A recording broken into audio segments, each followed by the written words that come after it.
میرا خیال ہے کہ میری طبیعت میں جو ایک انتظام ہے، سلیقہ ہے، اس میں میرے گھر کے ماحول اور میرے ماں باپ کی تربیت کا بہت حصہ ہے.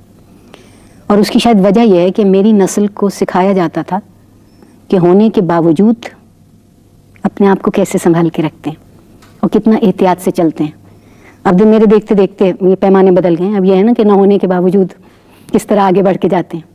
تو اس لیے خود بخود ایک انتظام آ جاتا ہے، سمجھ آنے لگتی ہے کہ چیزوں کو کہاں رکھنا ہے اور ان کی ترجیحات کی فہرست کیسے بنانی ہے. والدہ میری گھریلو خاتون اور والد میرے ملازم پیشہ، مگر دونوں بہت صاحب ذوق، پڑھنے لکھنے کے شوقین. مجھے جو پہلے کھلونے دیے گئے وہ بھی کتاب، قلم اور تختی. اور میرے ماں باپ دونوں نے پڑھنے میں، لفظوں میں بہت توجہ دلائی. ایک عمر تک تو پڑھ کے سنایا، اور جب چاٹ پڑ گئی تو کہا پڑھنا سیکھ لو. تو اس لیے ماحول میں بہت ٹھہراؤ اور تہذیب پر بہت بہت زور. میرے والد کہتے تھے کہ کچھ بنو یا نہ بنو مگر ایک اچھا انسان بننے کی کوشش کرنا. دونوں والدین کا مہذب کرنے پہ بہت زور تھا. مثلاً اگر آپ اٹھیں بیٹھیں بھی تو سلیقے سے، بات بھی کریں تو سلیقے سے، غصہ بھی کریں تو سلیقے سے، روئیں بھی تو سلیقے سے، آواز اونچی نہ ہو. اور اس میں ایک تہذیب میں انہوں نے ایک بہت اچھی بات ہی سکھائی. میری ماں ہمیشہ کہتی تھی کہ شکایت کرنا تمیزدار لوگوں کا شیوا نہیں ہوتا. اس لیے زندگی کو قبول کرنا آیا بہت بچپن سے. بات کوئی بات ہوتی تھی ایسے، ہم دو ہی بہن بھائی اکٹھے پل رہے تھے. اور یہ بھی کہوں کہ بڑی عجیب بات ہے کہ میرے بچپن میں بہن اور بھائی میں ہماری تربیت میں کوئی فرق نہیں کیا گیا، بلکہ اس کے ساتھ زیادتی ہوئی ہوگی، میرے ساتھ نہیں ہوئی. بچپن میں آدمی خواب تو دیکھتا ہے، سبھی دیکھتے ہیں. میں ابھی تک دیکھتی ہوں. خوش قسمت ہے.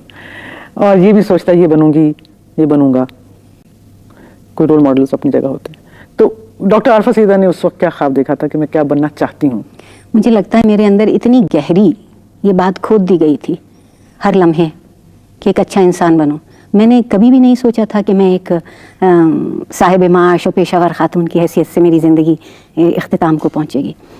اس گھرانے سے تعلق رکھتی ہوں جہاں تعلیم تو بہت خوب ہے مگر معاش کی بات مت کرنا.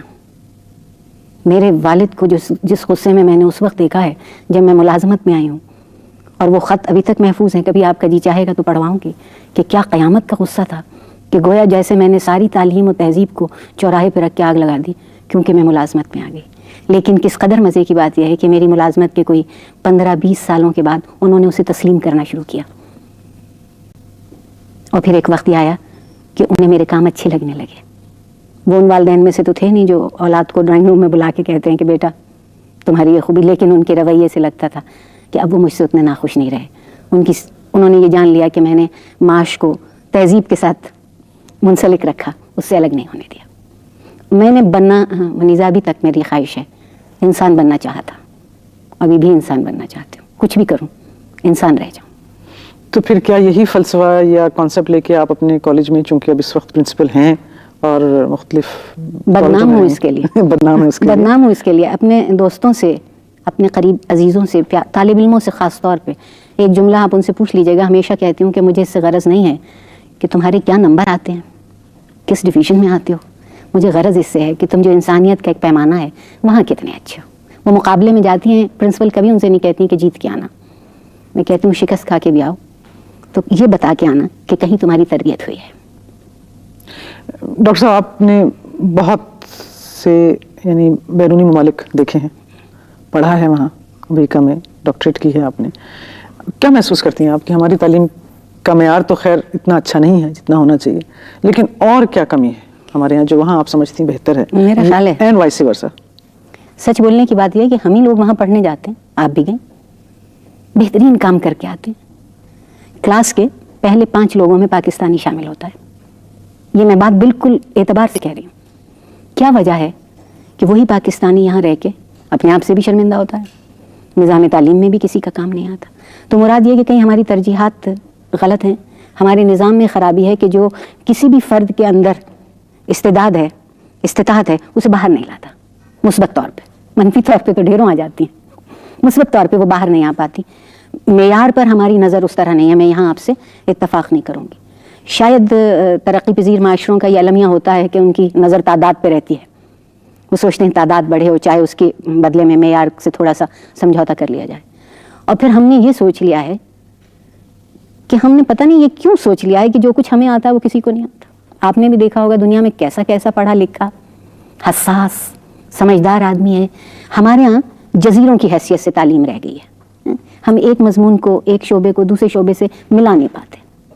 باہر کی دنیا میں تعلیم جو ہے وہ آپ نے جیسے تعلیم موضوع اور مضمون تعلیم میں پڑھا, لیکن آپ نے تاریخ بھی پڑھی, آپ نے ادب بھی پڑھا, آپ نے میتھڈالوجی بھی پڑھی ہوگی, آپ نے فلسفہ بھی پڑھا, اور پھر سمجھ میں آیا کہ سب چیزیں مل کے ایک بہت بڑا پس منظر اور پیش منظر دونوں کرتی ہیں جس میں آدمی آگے جا سکتا. ہمارے ہاں تعلیم کا نقطہ نظر بہت محدود ہے. تو آپ کے کالج میں جہاں آپ پرنسپل ہیں کیا کچھ تھوڑا سا فرق ہے؟ بغاوت ہے. کیا بغاوت ہے. مثلاً میں ان منتظمین میں سے ہوں جو یہ کہتی ہوں کہ اصل تعلیم کلاس روم کے باہر ہوتی ہے. وہ 45 منٹ میں جو ہم چند صفحے انہیں پڑھا دیتے ہیں, ضرورت ہے کہ کوئی ایک ایسی جگہ میسر ہو جہاں وہ چند صفحے ان کی سمجھ میں بھی آ سکے. صرف رٹ لینے سے یا جواب معلوم کر لینے سے بات نہیں بنے گی. اس کے لیے ہم نے کئی کوششیں کی. مشاورت کی بات ہے, استادوں کے ساتھ بیٹھو, آپس میں بیٹھو, سوال اٹھاؤ. اکثر میرے بچے, میرے طالب علم, مجھے بہت فخر سے میں کہتی ہوں, کوئی ایک بات لے کے آتے ہیں, کہتے ہیں ہم اس موضوع پہ کچھ کرنا چاہتے ہیں, فلاں آدمی کو بلانا چاہتے ہیں, اس سے سوال کرنا چاہتے ہیں. میں ان کی یہ ساری خواہشیں پوری کرنے کی کوشش کرتی ہوں. ہمارے معاشرے میں خوش نصیبی سے بڑے حساس, سمجھدار, دانش رکھنے والے لوگ موجود ہیں. تو ہم ان بچوں کو کیوں محدود کر دیں کہ یہ صرف انہی سے سیکھیں جو وہاں تنخواہ پا کے انہیں پڑھانے آئیں؟ نہیں, ہمارا کام یہ بھی ہے کہ باہر کی دنیا سے بھی انہیں ملا ایک مطالعہ, اور پھر اس مطالعے پہ بحث. خالی کتاب پڑھ لینے سے کچھ نہیں ہوتا. میں ان سے کہتی ہوں کہ اچھا شعر تمہیں لگتا ہے تو آ کے سنایا کرو, پتہ تو چلے کہ تمہاری سمجھ میں کیا ہے. یہ بتائیے ڈاکٹر صاحب کہ آپ نے پڑھایا بھی ہے جی, اور آپ اس وقت ظاہر ہے ایڈمنسٹریشن میں بھی ہیں, دونوں میں مزہ کس میں زیادہ آتا ہے؟ ذاتی انتخاب کی بات ہو تو پڑھانا بادشاہت ہے. بالکل بادشاہت ہے. اس لیے کہ ایک کچی مٹی کے سے طالب علم آپ کے ہاتھوں میں ہیں اور آپ ان کو جس طرح چاہیں ساخت کر لیں. استاد کا ہاتھ کوئی کمہار کے ہاتھ سے کم نہیں ہے. ان کو سکھا لیں, ان کو نئے معنی سکھا دیں. مجھے آج جب بھی شاگرد ملتے ہیں وہ کہتے ہیں کہ آپ نے پڑھانا چھوڑ دیا ہے, بہت برا کیا, آپ پڑھانا مت چھوڑیے گا. تو مجھے بڑی خوشی ہوتی ہے. یہ زندگی کی قیمت وصول ہوتی ہے اگر آپ کا شاگرد آپ سے کہہ رہا ہے. انتظامی جو ملازمت اب میری ہے اس میں بھی بہت لطف ہے. بہت چھوٹی سی میری حیثیت ہے, بہت محدود میرا پیمانہ ہے, مگر پھر بھی اس میں مجھے یہ آزادی ہے کہ میں کچھ خواب دیکھوں اور ان کی تعبیر اسی چھوٹے پیمانے پہ تلاش کرنے کی کوشش کروں. میں اپنے آپ کو بہت مطمئن آدمی کہہ سکتی ہوں. میں ہمیشہ یہ کہتی ہوں کہ میں بہت غیر معمولی کام تو نہیں کر سکتی, مگر میں معمولی کام غیر معمولی طریقے سے کر سکتی ہوں.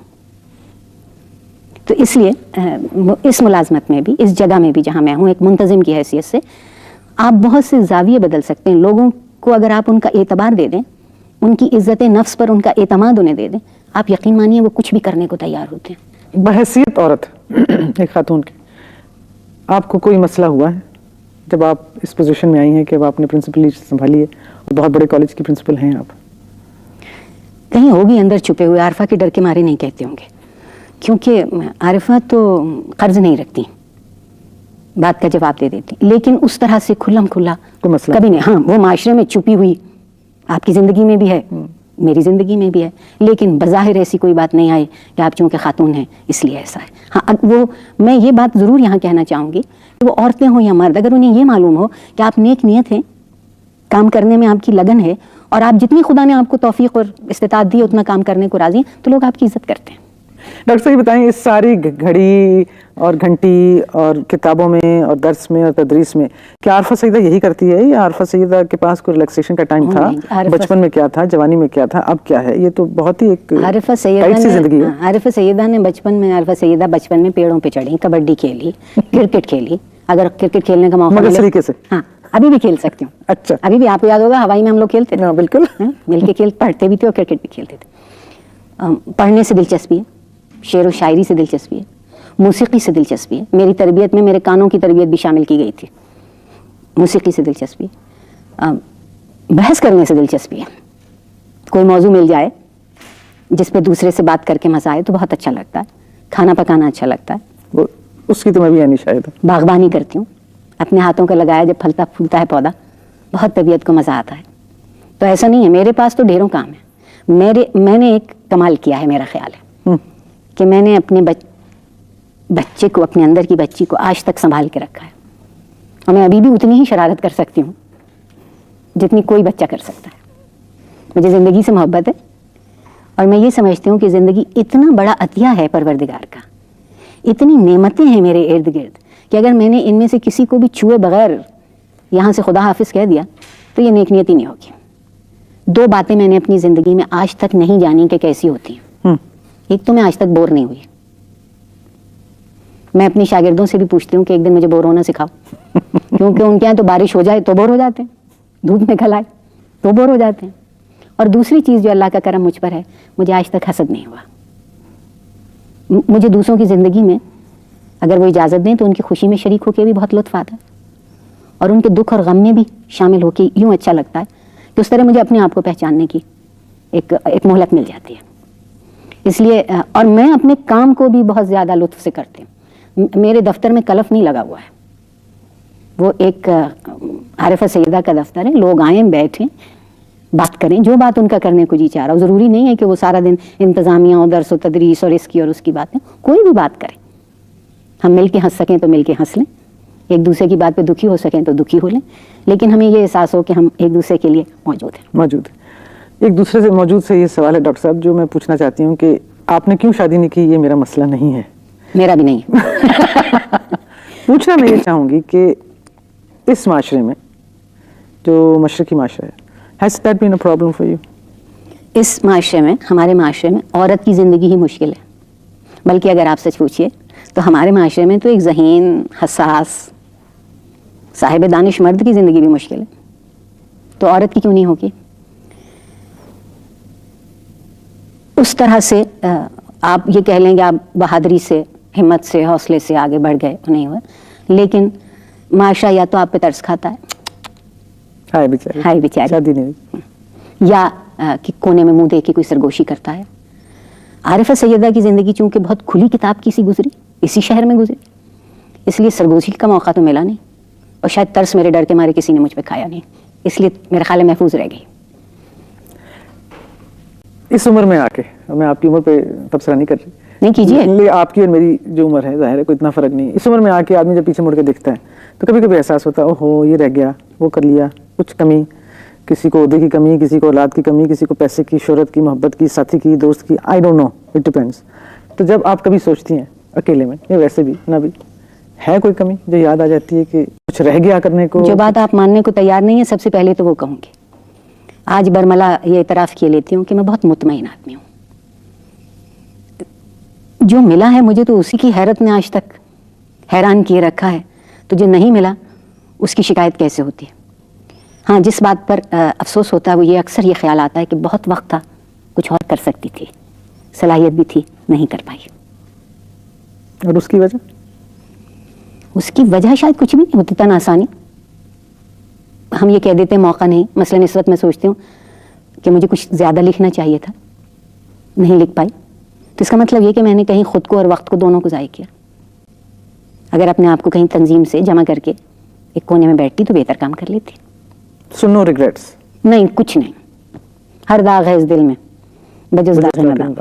یہ بتائیے کہ اب 2, 4, 8 سال تک, وہی عمر والی بات آ گئی, آپ ریٹائر ہوں گی؟ نہیں, میں بالکل صحیح بتا دیتی ہوں, کوئی اگلے 4 سال تک آپ ریٹائر ہوں گی, پھر کیا کرے گی عارفہ سیدہ؟ بڑے پلان ہیں, اتنے اچھے کہ کیا کہی. پڑھاؤں گی.